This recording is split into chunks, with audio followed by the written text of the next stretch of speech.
Thanks very much, Charlie. Look, before we get started tonight, just a little thing. I noticed last week Tom stumbled over a couple of words in his Hard Chat segment, so I would like to call on him to resign. Really? You want him to resign?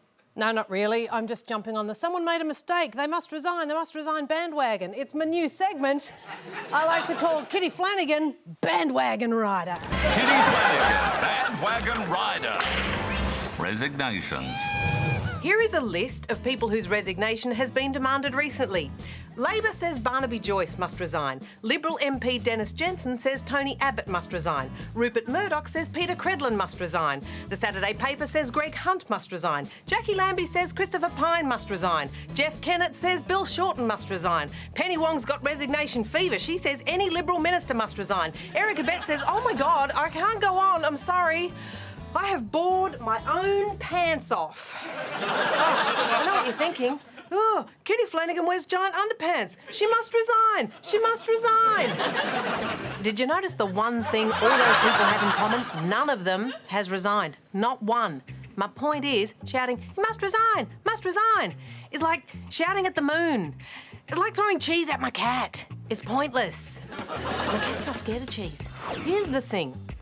If the person who has been called upon to resign, has really done something that terrible, then surely we don't ask them to resign, please. We just sack them.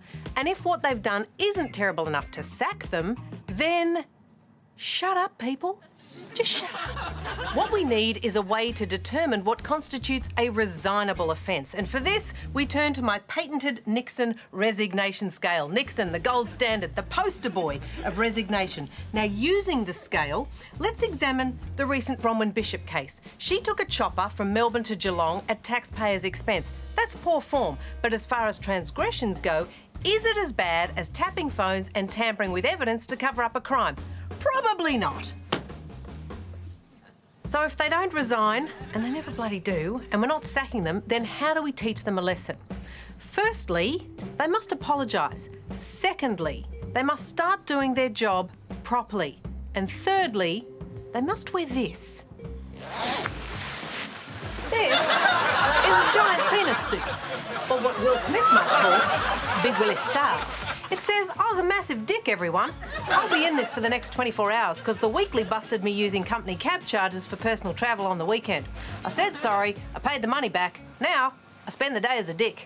It's a great idea because everywhere I go, people stop and say, excuse me, why are you dressed as a dick? And I have to say, well, you see, I behaved like a dick by spending company money on personal travel. This is my punishment.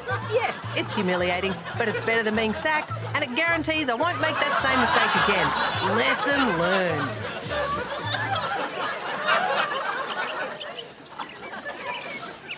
Back to you, Chuck. Flanagan, ladies and gentlemen, I think she's got it about right there. I think it works. That's good. So that's all we've got time for tonight. Chuck, wait. I just,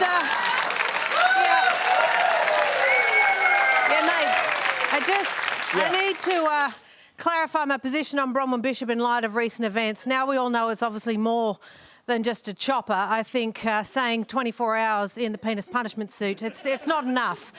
I think what we need is when Parliament returns, what we want to see in the Speaker's chair is this. Not for a day. Yeah. Not for a day, not for a week. For the rest of her term as Speaker, I want to see the right honourable member from the Cabinet. I am not a crook. I am not a crook. That's great. Thank you, Kitty. I can't imagine this being taken out of context and used to criticise the ABC at all. No, that would be...